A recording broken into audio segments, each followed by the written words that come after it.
Well, welcome my friends to another exciting edition of Ask TWW, where you guys ask the questions and I do my best to answer them. So today's topics are maintaining Hardwax oil on a kitchen countertop, skipping grits when sanding, using epoxy to toughen up a soft wood, using Finish to battle tear out, strategies for cleaning a dust filter, how to prepare T111 for hanging in the shop, and handling criticism from other woodworkers. Let's dive in. Luther Builds on YouTube asks, I have some Acacia Butcher Block countertops that I installed and applied Rubio Pure 3 years ago. The one around the sink needs the finish repaired. Would it be okay to just clean it and apply some tung or walnut oil? Should I lightly sand it first and just stick with Rubio? We do a good job of wiping up any standing water, so there's hardly any water damage to the wood. So when we're talking about Hardwax oils like Rubio or what I've got here, Natural One Coat, these are great finishes, but they are not the most protective finishes in the world.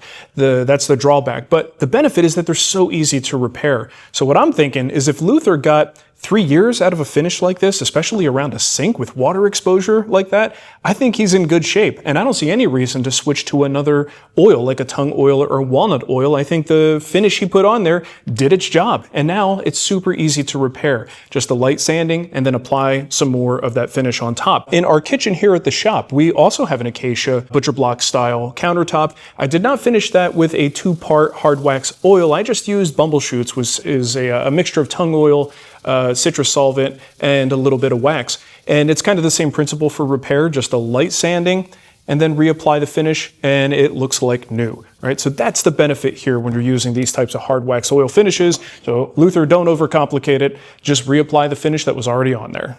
David L. writes, when sanding a project to be stained, can you skip from 120 grit to 180 grit, or do you have to include 150 grit? Also for the same project, at what grit would you stop? 180, 220, 320? Now, the simplest way to describe sanding is scratching the surface, right? So if you're working with a very low coarse grit, the particles on there are actually bigger and they leave deeper scratches. And the reason we want to progress up through the grits is because the particles become smaller, the scratches become smaller, and each grit, the job of that grit is to erase the scratches from the grit before until you get to a point that they're not really visible to the naked eye.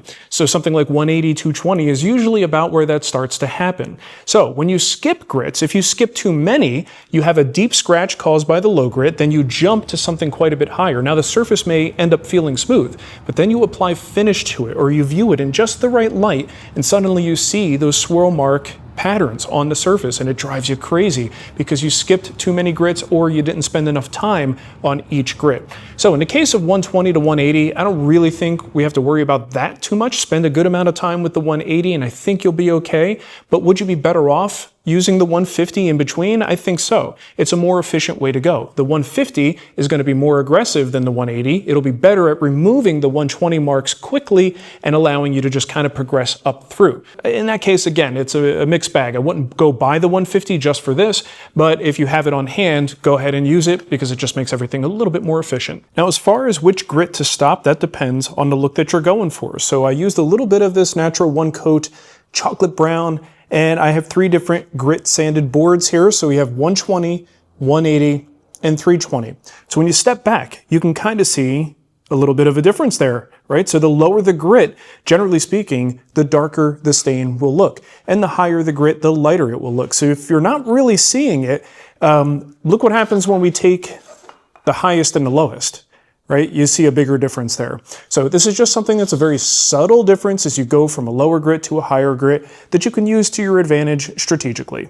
Travis Demon Broom wrote in, I have a customer wanting me to refinish a large cypress slab dining table. It has deep scratches and dents over the top. The customer wants me to use epoxy as a finish to help make it resilient to dents. I'm not sure if this will work. The finish is only going to be as strong as the material it's adhered to, correct? As an epoxy finish expert, what are your thoughts? Epoxy finish expert, that had me laughing for a minute. No one's ever called me that. So here's the deal. When it comes to epoxy, there are different types of epoxy that you can use to do some pretty cool things. So for instance, Total Boat has their penetrating epoxy. That's a fantastic product. Think of it like a very thin epoxy that absorbs deeply into the wood. So if you have a softer species, you could use something like that to seal the surface. And this way you get that epoxy down into the fibers and it makes them stronger and more durable. And then especially if you go next to a tabletop epoxy epoxy on top of that, you're going to have a pretty darn durable surface. The epoxy itself is durable. Now, would it be better if the wood was also harder and more durable underneath that epoxy? Yeah, absolutely. But that's not the situation you have. So I do believe that you can use certain types of finishes, especially these penetrating epoxies, to firm up and make wood a little bit more durable than it would otherwise be with some other type of finish on top of it. It's not perfect, but it'll be better.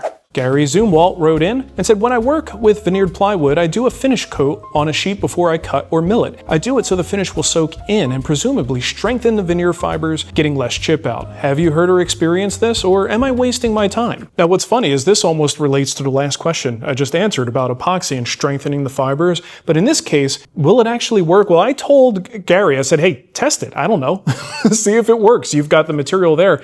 And I thought it would be pretty cool if we ran that test too. So I've got 2 pieces of plywood. One was finished with several coats of lacquer, the other wasn't, and let's just make a couple of cross cuts and look at the results. So for this test, I'm going to swap out my 40-tooth combination blade, which does a pretty good job cross-cutting on plywood, and go with something that really should do not as good of a job, and that is my 24-tooth ripping blade. So obviously this is a single test with a single finish making one cut. This is going to be statistically meaningless, but if we see a big difference, that just might be an interesting data point worthy of further investigation by someone else, preferably. Here's the unfinished board. There's a decent amount of what I would call minor tear out, but that's about what I'd expect from a 24-tooth blade and a decent quality sheet of plywood. Now here's the finished board. Honestly, at first I couldn't see a difference, but once it was under magnification and I kind of went back and forth during the editing, I could start to see a slight bit of difference. Or maybe I've just been looking at this too long. What do you guys think? Oh, and by the way, here's what the edge looks like when you use an 80-tooth blade on raw plywood, just so you can kind of see the gold standard. Richard Hurdle wrote in, he says, when cleaning the filter on your dust handler, instead of blowing with a leaf blower, do you think using compressed air from the outside would work as well? I lose suction frequently, and hitting the filter like bongo drums seems to dislodge dust. I think I need a more thorough cleaning. I think the internal paddles are not good for the paper pleats, so I don't use them. So if you're not familiar, filter stacks, like the one behind me here, consist of a whole bunch of pleats, and those pleats give the filter a ton of surface area, but it also gives lots of little hidey holes for super fine dust, and that's what that thing is supposed to do. It's only the finest particles that make it through to that filter. So eventually, they get stuck in there and the filter just becomes less efficient. So you have to have a way to clear that stuff. Some machines have a paddle that you can turn. This is what he's saying he doesn't want to use because he's afraid it's going to damage the pleats. If you use compressed air, as he asked, that's totally viable. From the outside, you keep it a good distance away because if you get too close with compressed air, guess what? You could damage the pleats too. And then you just have manual agitation. Tap it, you don't want to hit it too hard, you don't want to dent it, but the bongo thing is pretty effective. So that's what I did for years, compressed air and bongos, and then if I had a real big disaster, like an overfill, I would take that thing off and use a leaf blower to create a dust cannon. It's not really the best thing to do, but sometimes you do what you have to. That is until this year, I finally have a better solution. Myers Woodworks came out with these agitators, and it sits on top of my filter stack, and it shakes the living daylights out of the thing. And I found that to be incredibly effective. So I'm going to leave a link to his stuff if you actually want to go get a solution that will do this for you. I found it to be incredibly effective. But short of that, I think compressed air at a distance and manual agitation are going to be the way to go. Matthew McCall says, I'm building my new shop, a 12 by 20 detached garage space. I like to look at the T111 walls in your shop and would like to do something similar. I'm curious what you do to prep them before putting them up. Sand? Poly? Nothing. So T111 is an exterior cladding product. You don't really need to do anything before putting it up on the shop walls. Now in my case, I did two things. One was sand them, but very lightly. I went over it quickly with 120 grit. The only reason I did that was because my shop gets dusty and that dust tends to find its way to the walls. And the rougher that texture is, you just give all these nooks and crannies for the dust to get stuck into. So when I do my yearly blowout with a leaf blower, I like the dust to be able to let go of the surface. So having a slightly smoother surface lets that happen. Now the second thing that I did deals with the color. And this is purely because I didn't like the way that the material looked in my videos. I didn't like that bright yellowy orange color. I wanted to tone it down just a little bit. So I very sloppily applied a little bit of diluted walnut Danish oil. It was just a one coat product that I could put on there. It slightly darkens the color, tones it down, and I think it just looks better in videos, but of course, 100% optional on both of those things. And finally today, Gary Zumwalt wrote in, says, how do you handle woodworker wannabe friends who see a project you're working on and give unsolicited critique, and then tell you how you should have done it? By the way, I've been working with wood for over 60 years. Well, unsolicited criticism is tricky, and I think a lot of it depends on your personality. Some people are just better at dealing with it than others. I'm not that great at it, quite honestly, but look at what I do for a living. This is something I open myself up to constantly. Oddly enough, though, I've never really had it happen in person, so that kind of sucks that you have to deal with that. I think if I did have it happen in person, I'm not really confrontational. I would probably just go, oh, okay, thanks. I'll keep that in mind in the future, and then just get out of the situation. Handle it as you will. You know, when it comes to these online interactions, though, I don't know anything about the person who's giving me this supposed advice or this critique. If they're rude, then I'm almost immediately dismissing it. If they're nice, then I have to at least take it to heart and try to think maybe I did something wrong or I could have done something better. And especially if I have some inkling that the person knows what they're talking about, then I need to listen up. If there's a chance that the person is a newer woodworker, I won't immediately dismiss it, because new woodworkers often think about things in a non-traditional way, a way that we may not as experienced woodworkers. So sometimes they have something of value too, and you just got to keep your ears open to hear it. It's just hard to do sometimes, right? But ultimately, sometimes crap advice is crap advice, and it's okay to nod your head and say, okay, thanks, and then completely ignore it.